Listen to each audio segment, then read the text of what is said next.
into the Outdoor Experience with Dale Helgeson. I'm your host, Dale Helgeson. I am here in Gaze Mills, Wisconsin, and I am at CCheck Bucking Bulls Ranch, and I'm here with Curt Check, the owner. And Curt, thanks for taking the time to teach us about riding bulls. So I guess let's start at the beginning. How did you get into this type of stuff? Well, I grew up with 6 brothers, and Dad, he just come home one day, and he met some people, and they rodeoed and stuff, and because the rodeo riding bulls is kind of all together. You got the horse riding and bull riding, but he asked us if we wanted to rodeo, and all of us boys thought it'd be a good idea to do it. I mean, we were kind of rough and tough, and Dad said, "Hey, I'll support you. I'll do it." And he says, "The only thing I ask is that you guys stay off the streets and stay out of drugs." And he said, "I'll take you." And we started going. We got into it. We learned how to do it on a bucking machine, and it went from there. I mean, we were good at it. And so it's interesting because you grew up here in Wisconsin. People don't think about rodeoing or rodeo cowboys coming from Wisconsin. Right. And it's not as big as if you go to Texas or out west. How was that environment growing up in the rodeo environment in Wisconsin?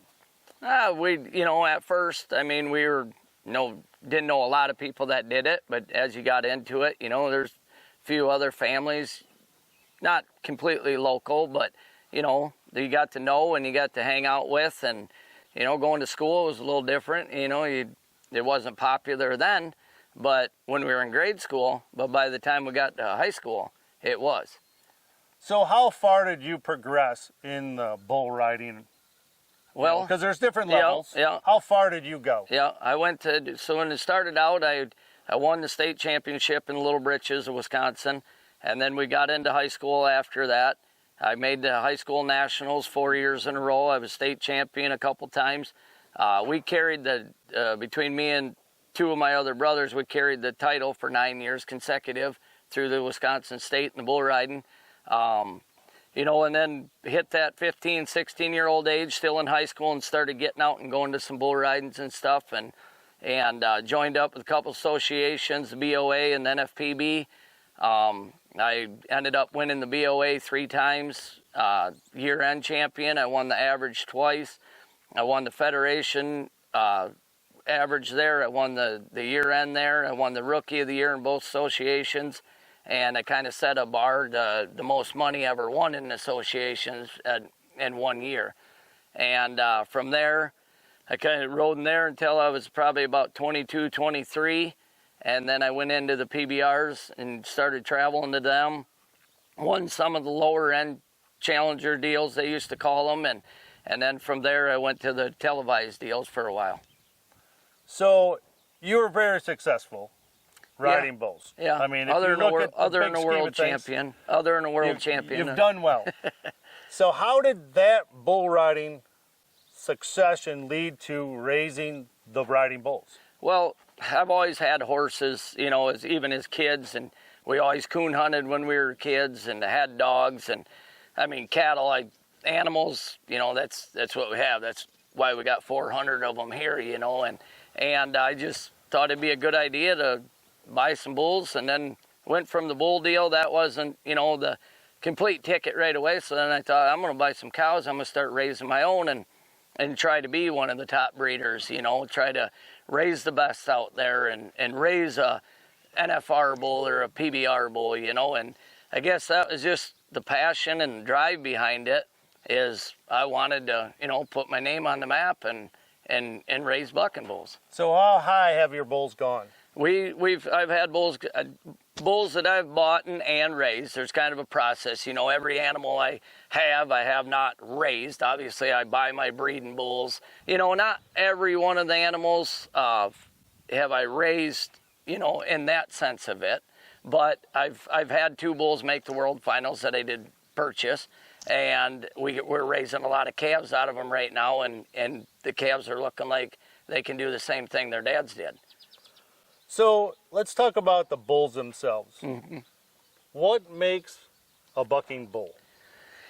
You know, Well, I mean, what are the breeds of bucking bulls? Because there's a couple different kinds. Yeah, they're all different kind. They got a lot of the Brahma vigor to them, the Bramer. They go back to the old.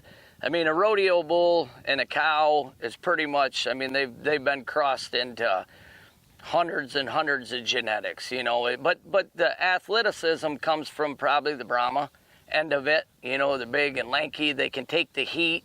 They can take the, that. So now today's genetics in bulls is everything's pretty much registered. I mean, you got papers, you got DNA, where his mom came from, what bull produced that cow, and there's a ladder behind all of it, like anything that's a pure breed, or, it's not a pure breed, but it's a pure breed of a bucking bull, So the hump and all that comes from good feed, muscle. That's what that is, and the Brahma end of it, that puts that hump on there.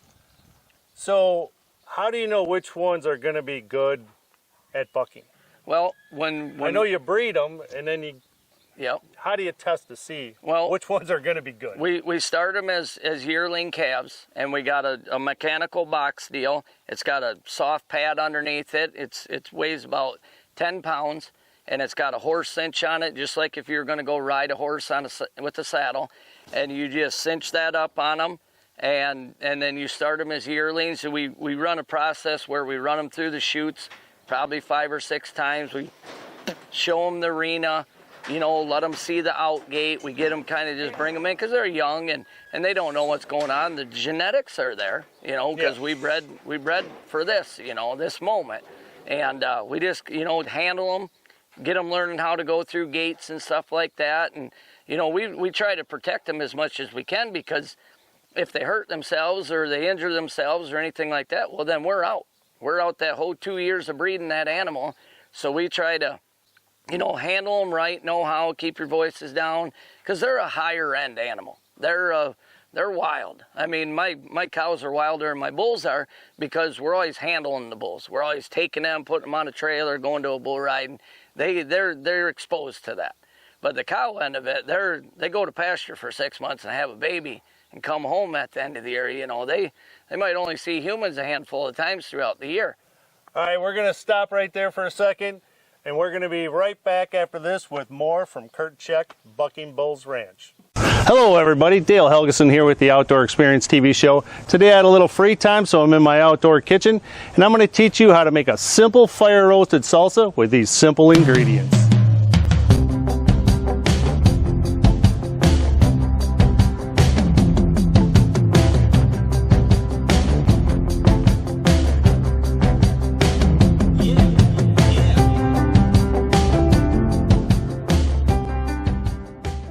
Alright, so the first thing I do is I put olive oil on these little pieces of tin foil.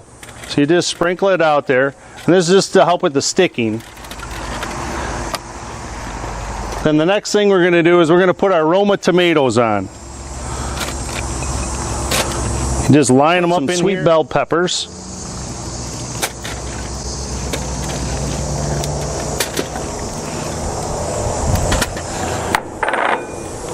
Next, we're going to put our other peppers. Jalapeno peppers. Serrano peppers. Onions, and I just cut them in half. Thing on the grill is garlic. And the last step while you're cooking is to actually drizzle some olive oil and put a little salt and pepper on them. We just close it up and we let these cook for a while. We check them and we rotate them until they're all brown.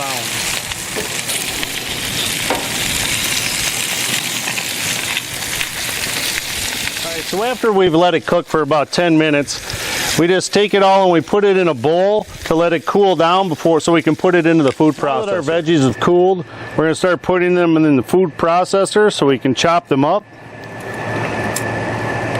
Just throw them in. And we lock it down, and I just put it on high to chop it up. You're done grinding your veggies in the food processor to create your salsa. Use any chip you want to eat it with. It's great for sporting events, parties, gatherings. If you have any other ideas that you'd like me to make in the outdoor kitchen, contact me at theoutdoorexp@yahoo.com, and that is theoutdoorexp@yahoo.com. And you're no hands-on really with them. So we start them with the box deal because they're too small to put a rider on, or you don't want to put a little kid on something that you bred to buck. And like the first trip we'll do with them, we'll only put that box on them. We won't cinch them up tight or nothing like that. We barely hang a flank on them. Just and the thing, kind of so people understand, the flank end of it's a cotton rope, probably an inch thick, 3/4 of an inch thick, and it's a soft cotton rope, and all that does is tickle that tendon back there. All it does is help that animal perform to what he does. He's trying to kick that flank off. So I got a question about that. Yep. So that's the strap that's back by their rear, Yep. right? Yep.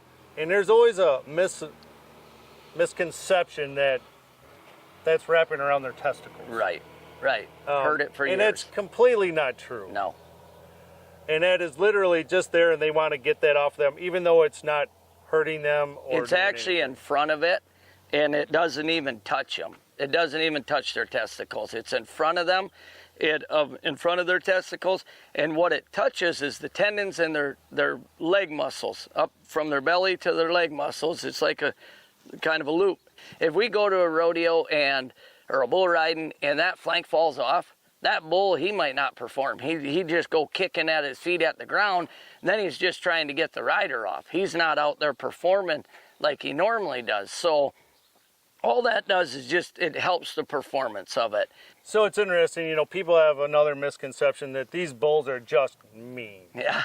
And I'll tell you right now, we're standing in a pen with how many these are big. 24 and 5-year-olds out here. And they're just walking around. Yep. They're not doing anything. They're not aggressive. They're not even aggressive with each other. Yep. They're just walking around. So, these bulls are not crazy wild animals. No. That you're, going out there last one and throwing in a chute. They're actually well taken care of. Yep. And they're pretty docile. Yeah. Well, they are until you get handle them. They know their territory, but they are performance animals. It's just, if you got a racehorse or you got a dog or something that, bird hunting.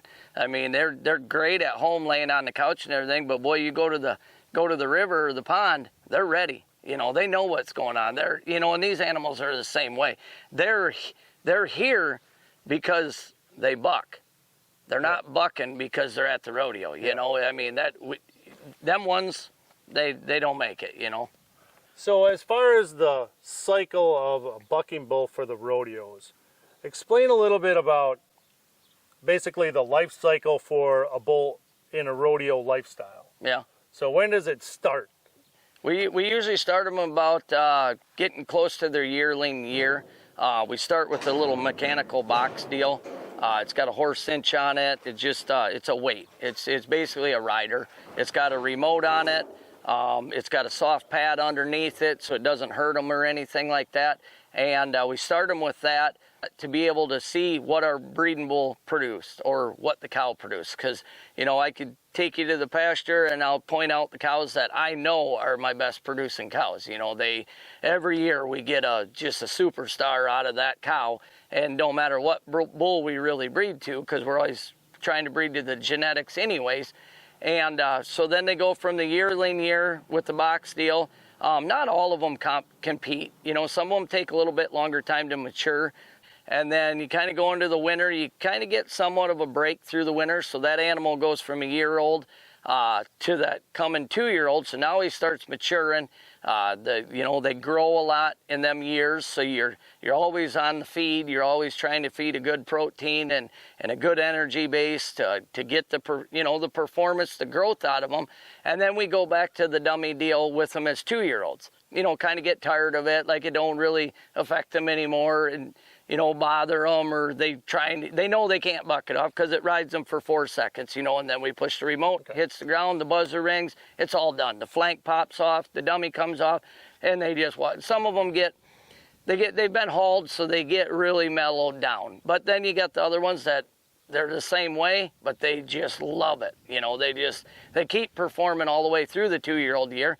And then when you hit that coming 3-year-old year, that's when the rider comes into it. That's when they've really matured up. They've been through the system a bunch of times, and you start putting some riders on them, and a lot of them will really, really expand from there. Then they really figure out that, hey, I'm a bucking bull, I like doing this. And then about that 4-year-old years when you really kind of start pushing them and going to shows with them, and then if you got a bull that's possibly going to go all the way. You mentioned that you make money off of them riding them. I do. How do you make money at rodeos with somebody else riding your bull? Well, you get paid an out. You get paid an out. So every bull riding is different, from the PBR down into just the regular bull ridings. They all. You don't get rich fast doing it, but if you're good at it and you got a good program and you got a good shows and you start getting hired by more people and they see your bulls and they want you, they need you to bring them bulls because they know your bulls, they handle good, they're taken care of, they look good, they buck good, the riders like to get on them. Then you start getting calls to bring your bulls more and more, and each show is different on what you get paid to bring them and let them perform. So do they get paid whether they buck them off or not buck them off? Nope, it's just a flat rate. The only time you don't get paid is if your bull is no good and you give a reride. Then they take the money away. But no, it's and that's a big thing. That's a good question you asked there, because if I got a pen of bulls like these and I take them to a bull ride and they're 90 points on 3 of them and 87 and 88 and the riders ride the hair off of them, well, that producer or that entity is going to want you to bring there, because people want to see rides. I want to see rides, but I want to see good rides. All right, we're going to stop right there for a second, and we're going to be right back after this with more from Curt Check, Bucking Bulls Ranch.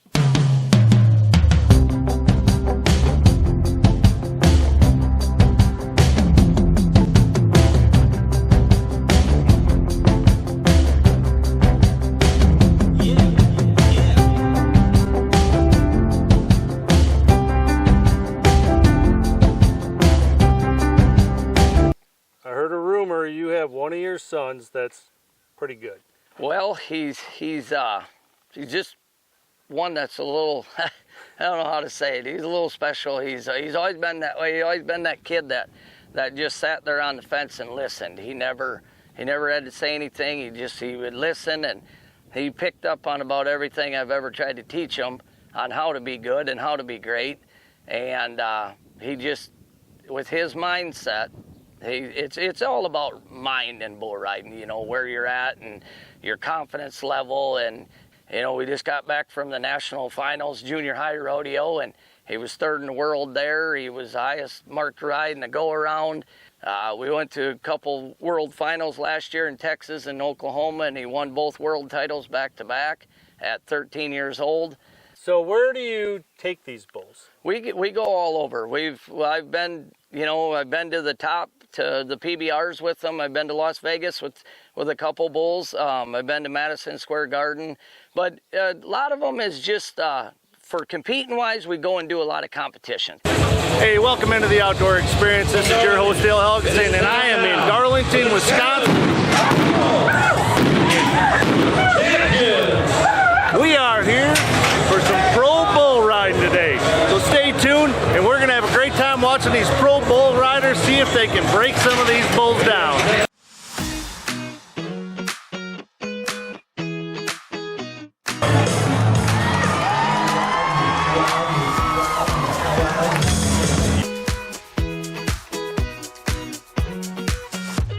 Whenever you're ready. Have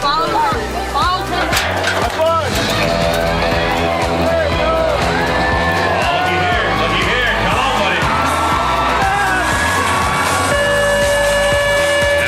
Absolutely, boys.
Make some noise.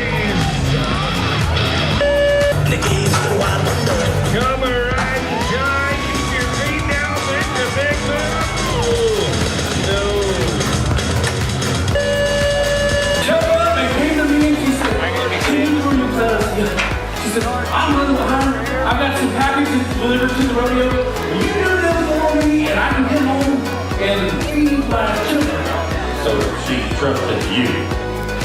Am I not a trustworthy? I mean, what, am I probably the only guy here wearing makeup? I mean, am I? I believe this is the cowboy that can challenge the lead. Come around, buddy. Let's go.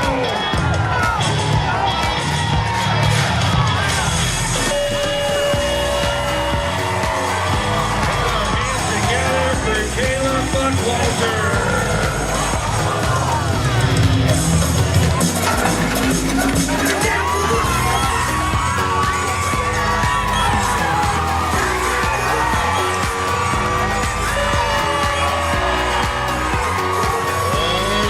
This is going to work out right here. Big points coming. But we go to our rematch. We're going to ring with Check. That's the Memphis draw the bull we call Fetchin. And here's how this bull got his name.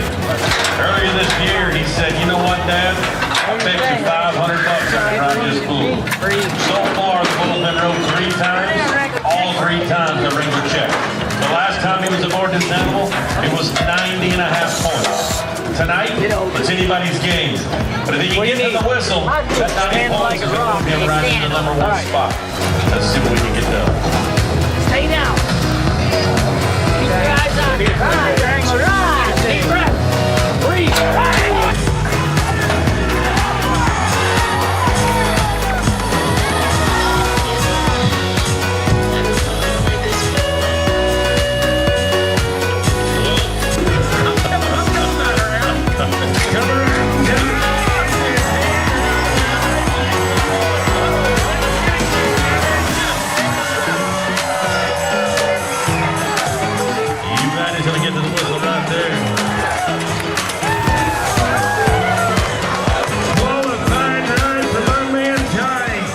Hey, I'd like to thank Curt Check from CCheck Bucking Bulls Ranch in Gays Mills, Wisconsin for teaching us about how to raise bulls, specifically bucking bulls, to create a better bucking bull for rodeos.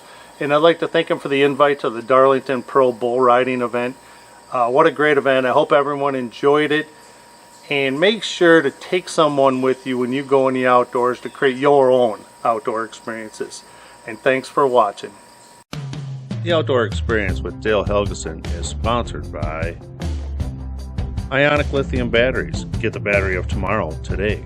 Distinctive design by Peggy. Visual inspiration for your home. Superior Fishing Products, built to last. Lowrance Electronics, built by anglers for anglers. Walleye Nation's Creations, hooked on innovation. The Outdoor Experience Guide Service.